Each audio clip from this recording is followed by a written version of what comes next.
Rural Americans deserve access to the best of what our nation has to offer, especially health care. Across every state and every community, America's rural hospitals are the first line of defense, protecting our families, neighbors, and loved ones. No matter where you live, hospital care doesn't clock out. They're there 24 hours a day, 7 days a week, 365 days a year. Each year, America's over 5,000 hospitals care for millions of patients, providing 24/7 emergency care, delivering babies, cancer treatments, and other life-saving care that patients rely on. Behind every one of those patients are doctors, nurses, and caregivers working tirelessly to keep people healthy and safe. Hospitals are our community's lifelines. They employ our neighbors and keep our families healthy. But now, some in Congress are threatening access to care. Tell Congress, protect patient care to keep America strong. Don't cut rural health care.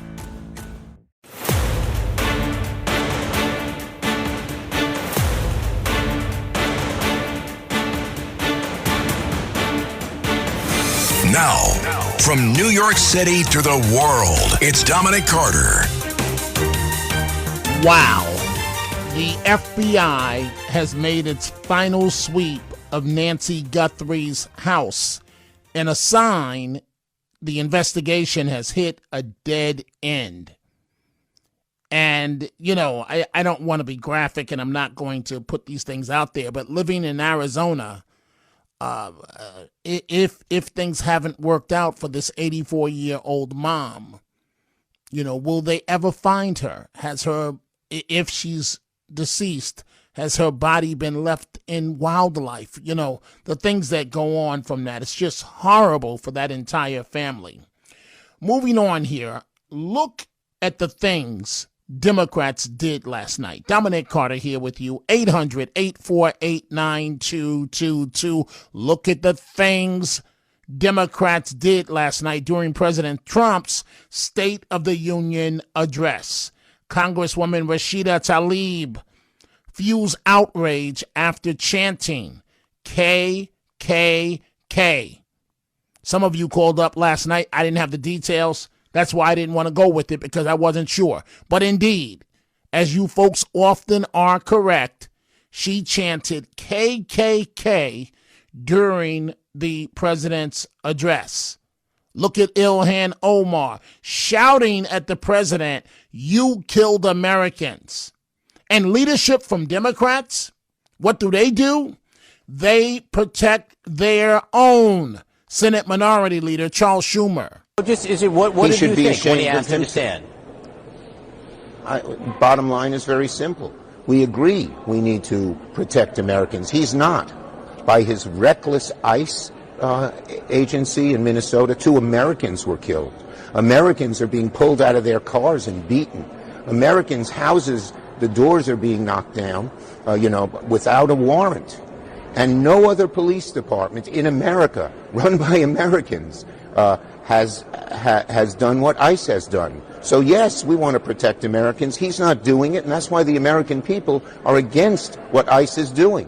So it was legitimate and right not to stand. So what do Democrats do to poor Schumer? You better be as radical as we are, or you're out.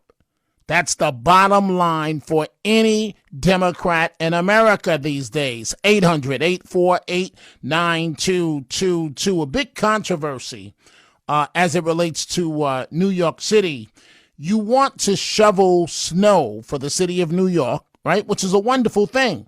But you need several pieces of ID. But to vote, nada, nothing. Now, does that make sense to you folks? During his State of the Union address, President Trump even referenced the socialist mayor of New York City. And even the new communist mayor of New York City, I think he's a nice guy, actually. Speak to him a lot. Bad policy, but nice guy. Just said they want people to shovel snow. They got hit hard. Wants them to shovel snow, but if you apply for that job, you need to show 2 original forms of ID and a Social Security card. Yet they don't want identification for the greatest privilege of them all, voting in America. Now it's no good. So President Trump referencing Mamdani during his State of the Union address. Jake Tapper over at CNN, he actually had the nerve to whine about President Trump calling out the Democrats when the president said, and rightfully so, that leadership, at least the members of Congress and the Senate on the Democrat side, that they are crazy. What did you think of the president calling Democrats crazy? What did you think? I mean, like, obviously, that's his DNA, et cetera, exactly. But, you know, what is it, a third of the country is Democrats? That doesn't mean they necessarily identify with the Democratic Party or members of Congress, but... I think if this was 10 years ago, 9 years ago, it would have been an OMG moment. But for Donald Trump, it's baked in, whether it's at the State of the Union or at a campaign rally or on his Truth Social. It does feel a little bit different. I think this is where you're going when you have such an important speech, and it is for the entire country, and it's, something that people are used to having a little bit more composure and a little bit decorum. Thank you. Going back 9 years, I'm thinking back to when I covered Obama at the White House, and President Obama gave a speech one time criticizing Paul Ryan's Medicaid plan or Medicare plan. Paul Ryan was I think he was chairman of the House Budget Committee, and he was in the audience, and Obama was criticizing his plan. And you would have thought that he killed his puppy. No, but that's from the reaction. It's like it's totally different. Well, here's my question: are we ever going back to normal? Are we ever coming back to a place where you can't just call the other party crazy in the State of the Union address? Very interesting, Jake Tapper. Tell each side of the story, not just the Democrat spin. That's why CNN ratings are where they are, in the basement, with no sign of ever going north, coming back up. There is some good news tonight as it relates to fraud, corruption, and Minnesota. The Trump administration announcing they are withholding $260 million in Medicaid funds from the state of Minnesota due to fraud, and the vice president is going to be in charge of that effort as they continue to focus on the fraud in Minnesota. And some bad news for Democrats locally, if you're in the New York tri-state area. And this is what I'm trying to say to my Democrat friends. You guys just don't get it, how bad you look. You look like the party of criminals. Well, at the New Jersey Devils hockey game tonight, the governor, Mikey Sherrill, was booed loudly at the Devils game, honoring U.S. Olympic hero Jack Hughes. So the governor was there with her husband and even had the audacity to post photos on social media after the game, but of course left out the fact that she was roundly booed. So she was not received well by fans attending the actual Devils hockey game at the Prudential Center in Newark.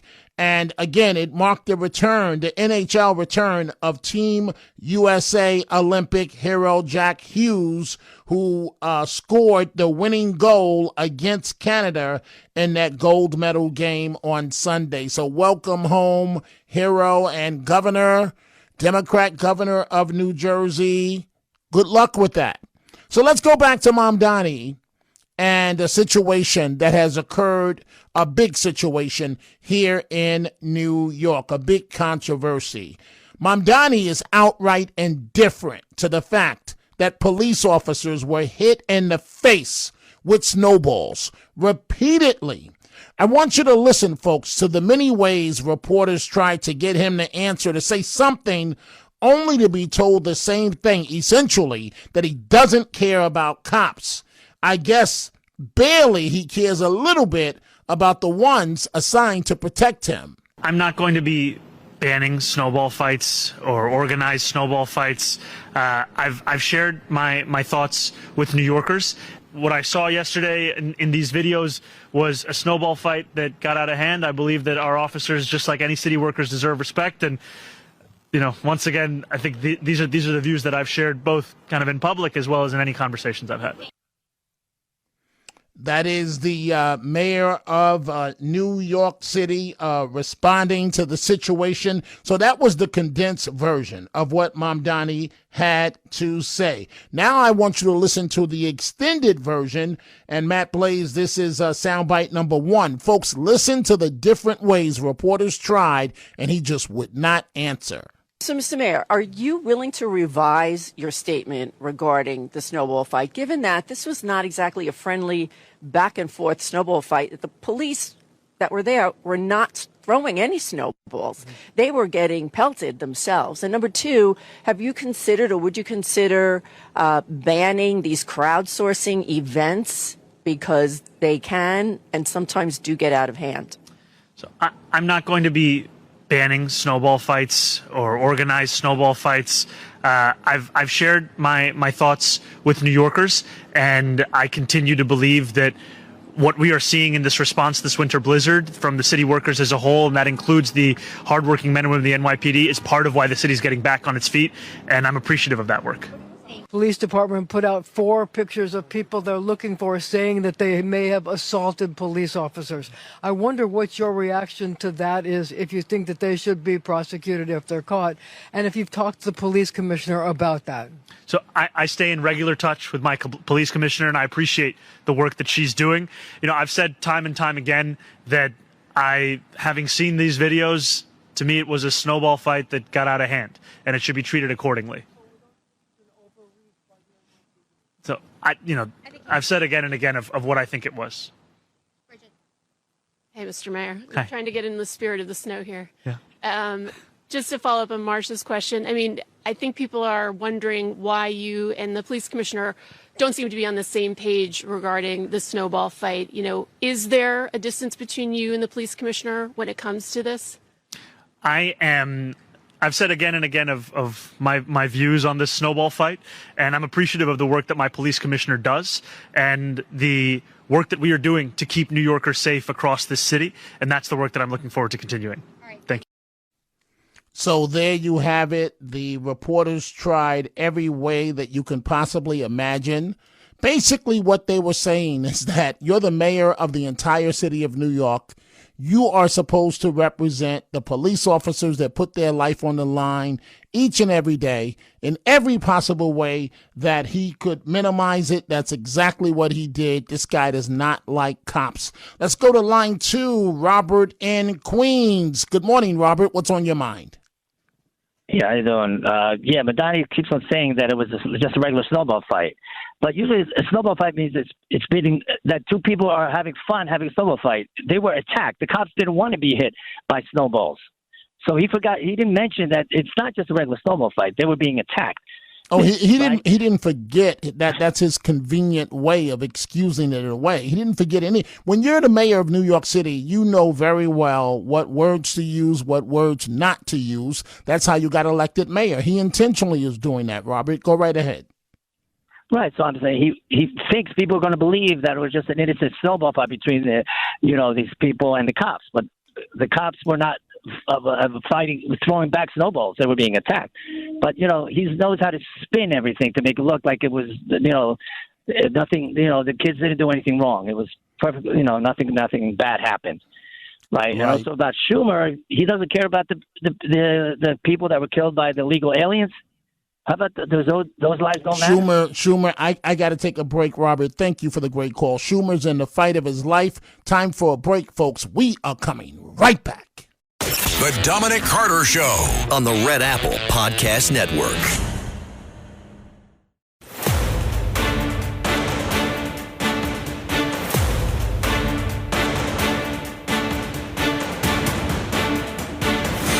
Now, from New York City to the world, it's Dominic Carter. And we are back. Let's go to Benny, line 4, Bayside. Benny, welcome to the Dominic Carter Show. What's going on? Good evening, Mr. Carter. Let's go back to maybe about 2002, somewhere around there. Throw a snowball at a police officer. What would happen? He would come at you and adjust your attitude immediately, and you'd be arrested. So wait, Benny, is that the language we're going with? That the officer, he or she, would adjust your attitude? Is that the language we're going to use? Well, you would know that you cannot do that to an officer. Okay, so is that the term we're going to go with? But Benny, because the language that I go with is going back to then, and I'm going to ask Matt Blaze in about 10 minutes about this. Going back to then, you got your you-know-what kicked. Now, it might not have been done on the corner with all these cell phones, but once you were cuffed and once they got you to that desk sergeant and they said, he did what? Oh, put him in cell 5. And you know what that meant. And you would get a serious attitude adjustment. You wouldn't do it again. But again, these officers today, I feel so bad for the NYPD because I never had a job where I had to walk on pins and needles. They're just Rolodex cops. They're so scared to do anything. And you have a city council that can't wait to tell this officer who has 8 years of service, bye-bye, the pension, bye. It's a shame. I feel so bad for them. These cops, why would you want to do anything? If you sneeze on a citizen, you're going to lose your pension. And you know what's very bad for these young people. I almost said, Benny, it's funny, but it's not funny.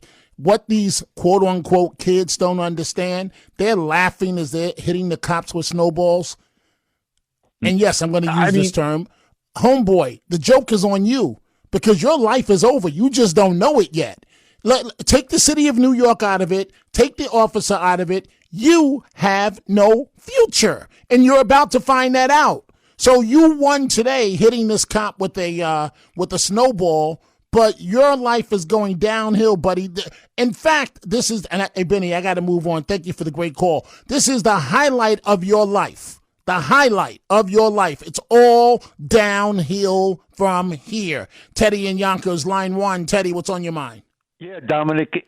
Usually, Mandami said it was. I just saw a snowball fight. When the word "fight" implies two parties, and I only saw one party, and it was those lunatic kids, hoodlums, throwing the snowballs. The cops weren't throwing any snowballs; they were the victims.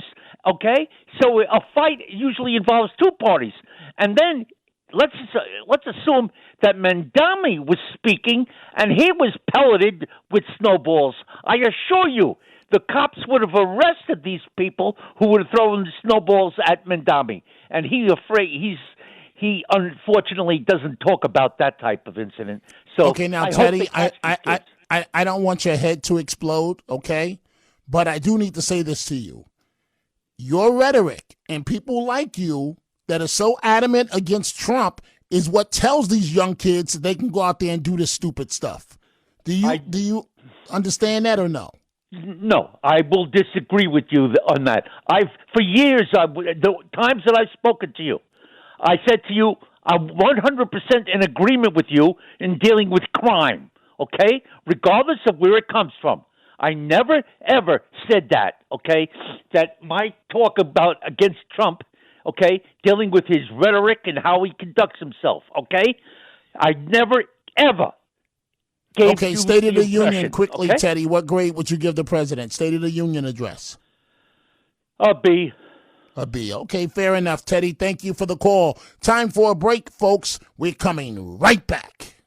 The Dominic Carter Show on the Red Apple Podcast Network.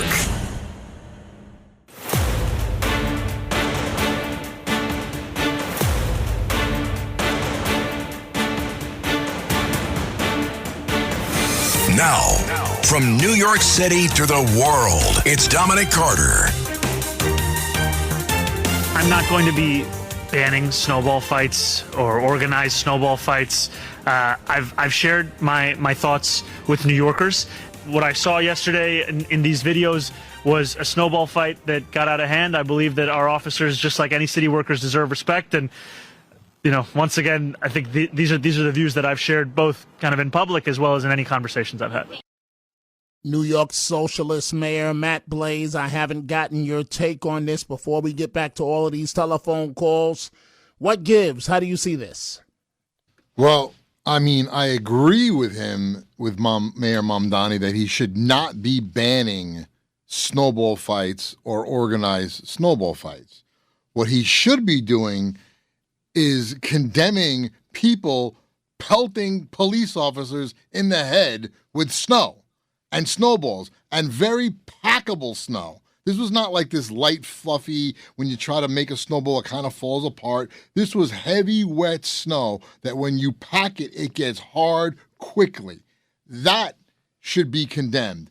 It is absolutely ridiculous to sit there and to make it sound like, oh, it was what I saw was just a snowball fight. A snowball fight would have been a bunch of guys on one side, like in a line, and maybe the cops on another side in the line, and they're just picking up snow off the ground and sort of flinging it at each other. They're not packing it in, trying to hurt each other. That was mob mentality. You saw one guy had a big giant, like a boulder of snow that he threw on the cop. Guys behind him running up and throwing snow at them in the back of the head. That's not fun. That's not people having fun in the snow, or sort of like the police and the community having fun with each other. That was guys throwing, pelting hard snow at the cops to hurt them. That was exactly what it was, to make fun of them, to laugh, and hurt them. And we can't have that. That kind of behavior cannot be tolerated. Now, let's call this for what it is. You and I are both street smart. And we both know, I'll say it, we both know that kids in the hood, they come up with their own ingenuity, if you will. There are reports, I have not been able to confirm this, but some reports that rocks may have been inside those snowballs. One, I think we can agree that it's possible, but why would the mayor, Blaze, put other city workers, compare other city workers to police to begin with, when other city workers, for the most part, unless you're a first responder, you may not take a bullet to the head or a bullet to the chest, ending your life immediately? Why would he compare other city workers to police officers other than to minimize the job that they do?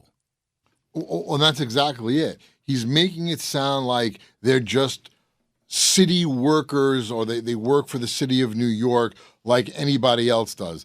Look, everybody has an important job, but the police have the most important job, and that's the police. And yes, they are now walking on eggshells. And I've heard this in the last couple of days about the hickory shampoo, the wooden shampoo that people used to get 30, 40 years ago. And yeah, it kept the public in line. And now everybody is bold. And especially when it's a mob mentality, they're like, they're not going to do anything to us. They're not going to do anything. They can't do anything. They're told not to do anything. So this is what gets them throwing snow, laughing, as cops who, look, I don't know how they stayed as restrained as they did. Getting hit in the face with snow would piss anybody off. But the fact that they knew they were on camera, they knew if they did anything, it would look really bad for them, no matter how justified it would have been. So they had to act professional in the way, even though they had every right to turn around to the guy who pelted someone in the back of the head and say, you're under arrest for assault on a police officer. That's what it is. I don't understand the whole mentality. I've always said this, Dominic. The dumbest statement I've ever heard in my life is defund the police. It's ridiculous. It's the dumbest thing I've ever heard. How do you don't say that when you need help. If something happens to you and you need help, you're really happy to see a police officer. Absolutely. And you or want to say elected defund? officials, Exactly. Democrats. You don't say that when it comes to your protective detail. It's not defund the police. Then, if they pull your detail, they use campaign dollars to get back people to protect them. Matt Blaze, thank you.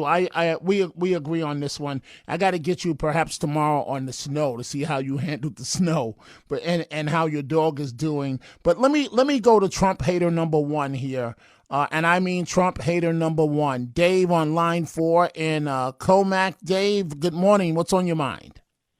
Trump should be impeached. He lies For what? about how great For the what? economy is. Wait. All For the what? prices For are what? up. Wait, Dave, just wait. Slow down. I know you're trying to get it all in at one time. You say he should be impeached.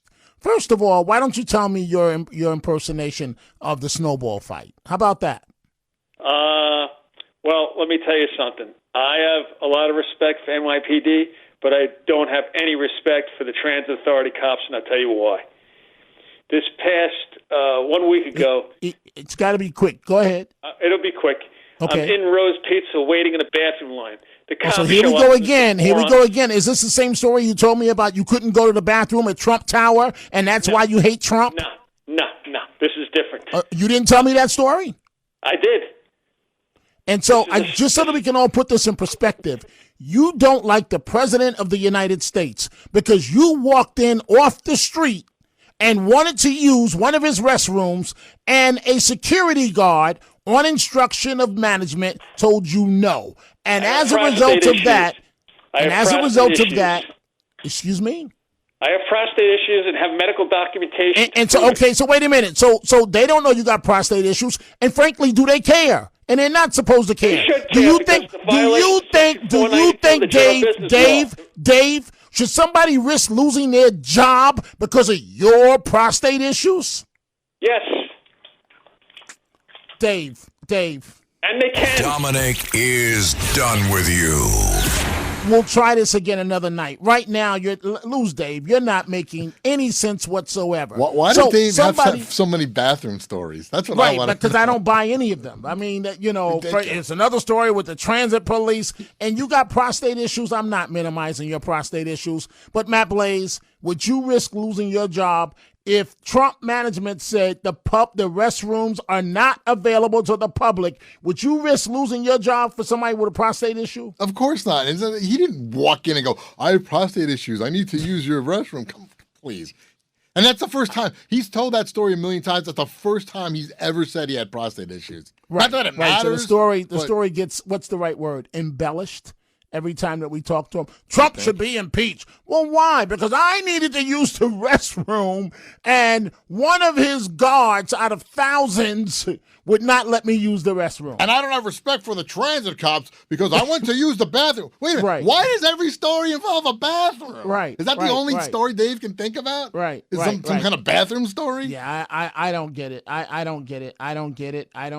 But it is what it is. Let's go to George, line 1, New Jersey. Good morning, George. What's on your mind? Hey, Dominic, thanks for taking my call. You know what it is today? The kids got no respect. It comes from the home. They got separated families. The parents are on drugs. What comes from there? When I was young. Wait a minute.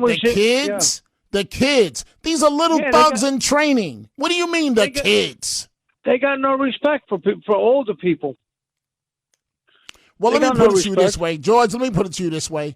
My generation, I have people that I know very well today that at age 15, and I've told this story, they were robbing McDonald's with sawed-off shotguns. And this is going back to the 70s. So imagine what's happening now. I have friends now that contact me literally from state institutions, upstate prisons. And I feel bad that I don't take the calls, but that part of my life is over. And I didn't go that road. Go right ahead, George. Well, Dominic, I went to the youth house for not going to school when I was a kid. They came, they told my mom and said, if he ain't in school by Wednesday, he's going to the youth house. They put me in youth house and they hit me in the face. They smacked me. This is 1966. I'm going back. And they had a juvenile squad come out right after me when I lived in Newark, back in the day. And I took them on a run because they don't know the backyards like me.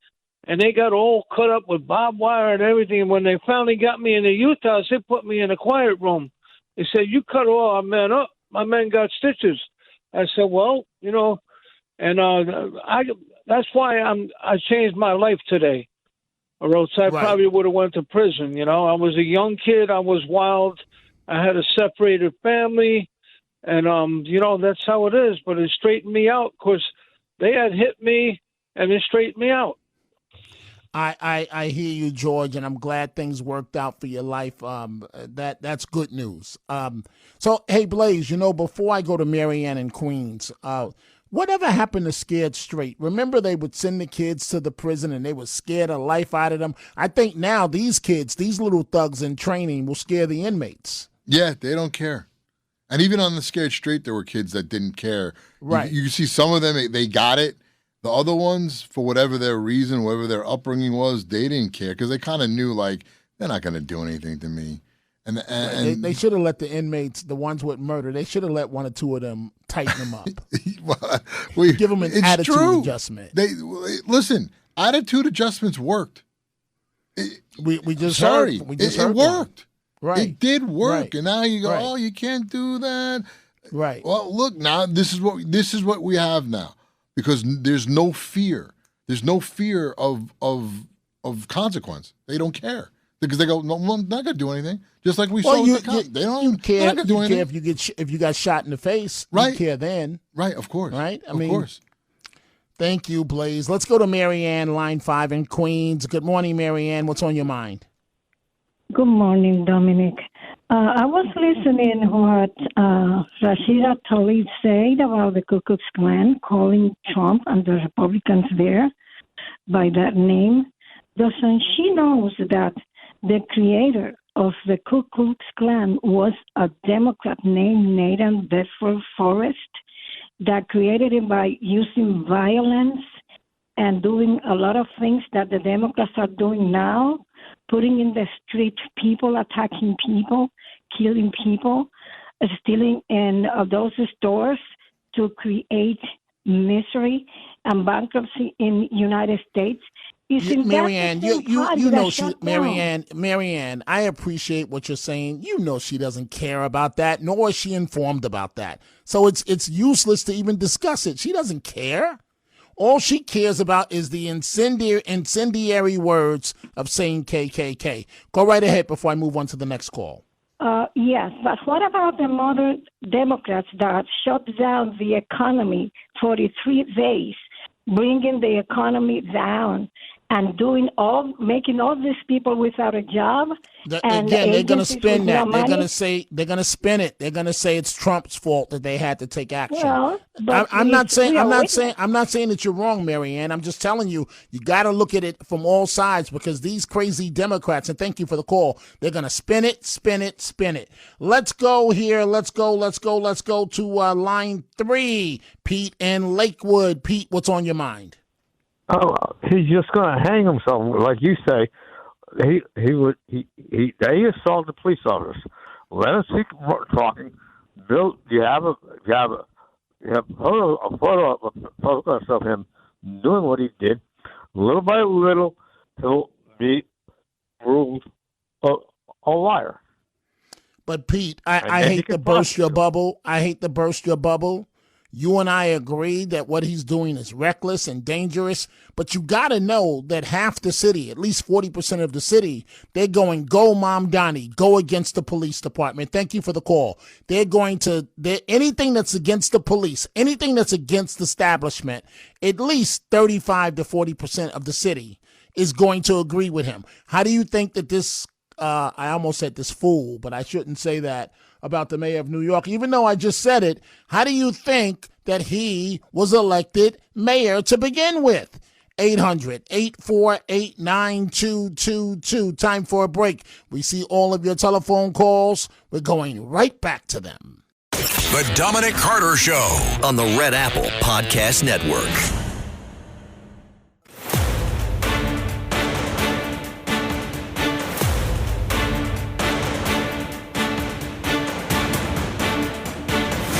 Now, from New York City to the world, it's Dominic Carter.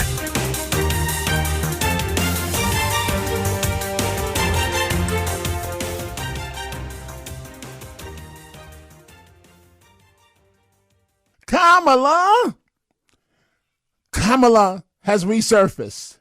But she's not the only one, Matt Blaze. You've got the governor. I'm with you, black people that are not too smart. I'm with you, black people that are not too smart. Kamala has resurfaced. She reminds you of Uncle Joe at the the family picnic, again, that you say, Uncle Joe, please go sit down, not any more drinks. Kamala, the best birthday gift you can give me.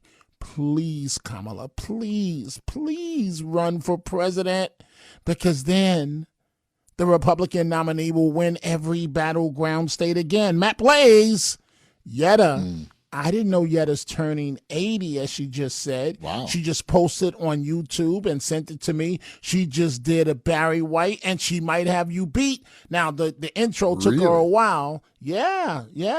So she, you got to check it out, man. She may have you beat.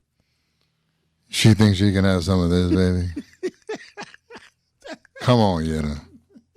There's no way you can compete. Wait, but with the one and only. I thought you make a quick stop on your way home down in Lower Manhattan. Now you're going to Yetta's as well? Why are you laughing at me, Blaze? I didn't know you had that much stamina. Listen, when it's on the way to the Holland Tunnel, baby. You know what I'm saying? Thank you, Matt Blaze, a.k.a. Barry White, and thank you, Yetta. Let's see here. Let's go to Peter, line 4, Oceanside, New York, it says. Peter, what's on your mind? Hey, how you doing, Dominic? Good. Go right ahead, please. Oh, yeah, I want to jump in about the snowball fight, actually. First of all, forgetting the snowballs, forgetting all of that, what about the fact of I've seen people push the policeman over in the video, like knock him over. That's true, too. I mean, forget the snowball aspect. Forget the rocks and the snowballs. We don't need any of that. You actually are pushing somebody over as a policeman. That's ends right there. Stops. That's it. That's right there. It's done. We arrest them all. Whoever's touching a policeman, arrest them. And it's got to be like that. Right, and it does got to be like that, but that's why. But again, Peter, the joke is on these quote unquote children, young thugs in training. The joke is on them because they're the ones with no future. Period. End of story. Thank you for the call. Let's go to Bobby in New Jersey, line 5. Bobby, what's going on? Yes, Dominic, you're my favorite. Well, thank you. That's kind of you to say. Well, no problem. I'll go to bed at 10 p.m. I'm up at 12 without an alarm. Thank you, Bobby. Thank you. What's on your mind? Okay, this was on my mind. All respect was lost when them officers took a knee with BLM. And please correct me if I'm wrong. But it goes back way beyond that. I mean, that wasn't one of the final moments, but it goes back way beyond that. But go ahead, continue, please. Okay, do you believe that they should have took a knee? No, of course they shouldn't have taken a knee, but it goes back way beyond that. That's just one point in a long battle. Quickly make your final point, so I'm running out of time. That's it. I just wanted to know where do you believe that it started? Fair enough. Thank you very much for the call. Let's go to Max in Manhattan, line 2. Max, you've got 20 seconds. Go ahead, please. Dominic, thank you for taking my call. The same problem that we're having right now with our mayor, they've been having in Britain for several years now. And there's one guy who's been screaming to the hills about that. His name is Tommy Robinson. He happens to be here in the U.S., and if you could get him online and interview him, I think that would be great. Well, I'll check it out. Thank you for the telephone call. Folks, this is a story that we're going to continue to follow, and I will be back at 3 p.m. Eastern live. Do me a favor, please. I want you to have a wonderful, wonderful day. Thanks for listening to The Dominic Carter Show. You can hear The Dominic Carter Show weekdays at 3 p.m. and Monday through Thursday at midnight and Sunday starting at 11 p.m. on 77 WABC. If you like the podcast, share it with your friends and listen anytime at WABCRadio.com and download the WABC Radio app. Hit that subscribe button on all major podcast platforms. Plus, follow WABC on social on Instagram, TikTok, Facebook, and X. See you next time for a new episode so you never have to wonder. What the heck is going on here? Rural Americans deserve access to the best of what our country has to offer, especially health care. Across every state, every community, America's rural hospitals are the first line of defense, protecting our families, neighbors, and loved ones.